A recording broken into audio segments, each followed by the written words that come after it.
अस्सलाम वालेकुम जी। पाकिस्तान तहरीक इंसाफ के क़ब्ल अज़ वक्त इंतखाबात के मुतालबे से मुतालिक इस वक्त पीटीआई के लिए अच्छी खबर सामने आ रही है, जबकि दूसरी जानिब पीडीएम की तमाम जमातों के लिए एक बुरी खबर है और इस वक्त पीडीएम को परेशानी का सामना करना पड़ रहा है। किस बात पर इस वक्त पीडीएम परेशान है? अहम तरीन इंटरेस्टिंग डेवलपमेंट्स इस वक्त सामने आ रही हैं और इलेक्शन कमीशन की जानिब से आम इंतखाबात से मुतालिक एक बहुत बड़ा बयान जारी कर दिया गया है। ये इंटरेस्टिंग तरीन खबरें इस वक्त मैं इस मुख्तसर वीडियो में आपके सामने रखने जा रहा हूं, लेकिन सबसे पहले बात करेंगे army chief general Qamar Javed Bajwa की जानिब से एक अहम तरीन इंटरव्यू दिया गया है। इस इंटरव्यू में army chief general Qamar Javed Bajwa साहब की जानिब से अहम तरीन जो स्टेटमेंट जारी किया गया है। एक लंबा इंटरव्यू था, लेकिन जो चीदा चीदा पॉइंट्स है जो मौजूदा सूरत हाल से मुतालिक है वो आपके सामने रखेंगे और उसके बाद आपको बताएंगे कि पीटीआई के लिए कौन सी अच्छी खबर है और पीडीएम के लिए कौन सी बुरी खबर है, ये आपके सामने रखेंगे। और साथ में ये भी आपको बताएंगे कि पाकिस्तान तहरीक इंसाफ के चेयरमैन इमरान खान साहब से मुतालिक भी आज एक अदालत से बड़ी खबर आई है। लेकिन सबसे पहले बात करेंगे army chief general Qamar Javed Bajwa साहब की जानिब से खलीजी अखबार को जो इंटरव्यू दिया गया है, उसमें army chief general Qamar Javed Bajwa ने कहा है कि एक तबके ने फौज को गैर सियासी बनाने के फैसले को मनफी लिया, जबकि अफवाज पाकिस्तान प्रोपेगेंडे और झूठे बयानिए के बावजूद गैर सियासी रहने के फैसले पर साबित कदम रहेगी। आर्मी चीफ ने इस मौके पर मजीद कहा कि अफवाज पाकिस्तान ने अंदरूनी खलफशार पर काबू पाने में हमेशा किरदार अदा किया। अफवाज पाकिस्तान ने बजरिया अस्करी सिफारतकारी आलमी सियासत में तवाजुन कायम रखा।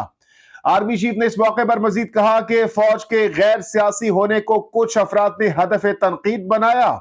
फौज के गैर सियासी होने से जमहूरी इक़दार परवान चढ़ेगा।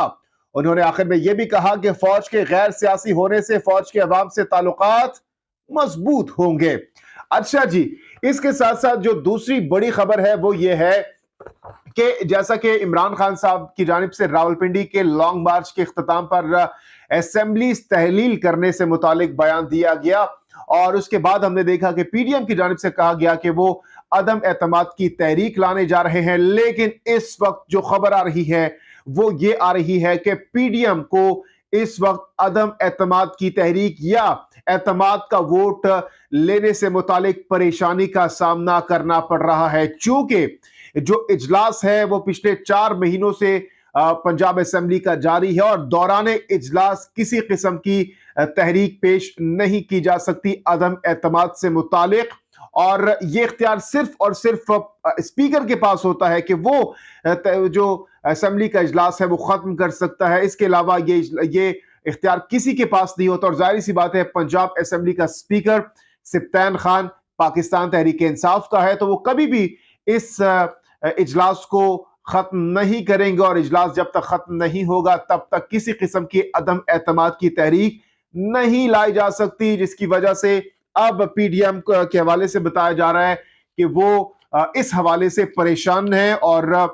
मुख्तलिफ अब चीजों पर गौर कर रहे हैं। साथ ही साथ आपको ये भी बताते चले कि अब से कुछ देर पहले पाकिस्तान तहरीक इंसाफ के चेयरमैन इमरान खान साहब की जानिब से एक इजलास तलब किया गया और इस इजलास में जो केपी के असेंबली है और पंजाब असेंबली तहलील करने से मुतालिक तारीख पर गौर किया जाएगा कि किस तारीख पर यह ऐलान करना है और बाकायदा तौर पर जो असेंबलीज तहलील करने से मुतालिक बात की गई है उस पर अमल दरामद को यकीनी बनाना है। अच्छा, दूसरी जानिब हम देख रहे हैं कि इलेक्शन कमीशन की जानिब से एक बहुत बड़ा स्टेटमेंट जारी कर दिया गया, क्योंकि खबरें काफी दिनों से चल रही हैं और जब से पीटीआई के चेयरमैन इमरान खान साहब ने ऐलान किया है कि वह असेंबलीज तहलील करने जा रहे हैं, तो उसके बाद बहुत से लोग ये कयास आराइयां कर रहे हैं कि अब ज़िम्नी इंतखाब मुमकिन नहीं होगा बल्कि आम इंतखाबात होंगे। लेकिन आज तर्जुमान इलेक्शन कमीशन की जानिब से जो बयान जारी किया गया है उससे तमाम तर लोग परेशान हो गए और खुसूसन पीटीआई के लिए अच्छी खबर नहीं है। वो क्या है मैं आपके सामने ये भी रखता हूं। तर्जुमान इलेक्शन कमीशन का कहना है कि सूबाई असेंबली तहलील होने पर कौमी नहीं बल्कि मुतालिका सूबाई असेंबली का इलेक्शन दोबारा होगा। जितने भी अराकीन मुस्ताफी होंगे इन नशिस्तों पर 60 रोज में इंतखाब होगा। तर्जुमान इलेक्शन कमीशन का कहना है कि किसी भी सूबाई हल्के में इंतखाबात तकरीबन 5 से 7 करोड़ का खर्चा आएगा। इस सवाल पर कि क्या एक ही साल में ज़िमनी और आम इंतखाबात कराना आसान होगा, यह सवाल तर्जुमान इलेक्शन कमीशन से जब हुआ तो इसके जवाब में तर्जुमान इलेक्शन कमीशन ने कहा कि एक ही साल में ज़िमनी और आम इंतखाबात कराना मुश्किल है, लेकिन कानून के पाबंद है। मुल्क भर में हल्का बंदियां करना और मुख्तलिफ हिस्सों में बल्दियाती इंतखाबात भी मुश्किल काम था, जो हमने किया। कानून के मुताबिक अगर मुश्किल भी है तो इंतखाबात कराएंगे। पंजाब और केपीके में दोबारा इंतखाब पर कम से कम 22.5 अरब का खर्चा होगा। बहुत बड़ी अमाउंट है व्यूअर्स, 22.5 अरब का यह खर्चा बताया जा रहा है कि इन ज़िमनी इंतखाब पर होगा।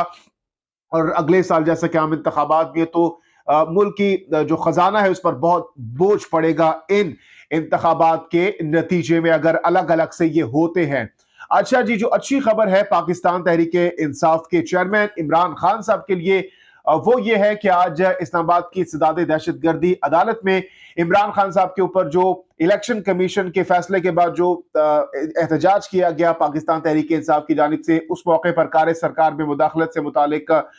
जो मुकदमात दर्ज थे उस पर आज समाअत हुई इस्लामाबाद की इस्तिदाद दहशतगर्दी अदालत में, जहां पर पाकिस्तान तहरीक इंसाफ के चेयरमैन इमरान खान साहब के वकील बाबर अवान साहब की जानिब से इमरान खान साहब की जो मेडिकल रिपोर्ट है वो जमा कराई गई और इस्तिस्ना हाजिरी इस्तिस्ना से मुतालिक भी दरखास्त दी गई। इस मौके पर बाबर अवान साहब की जानिब से कहा गया कि इमरान खान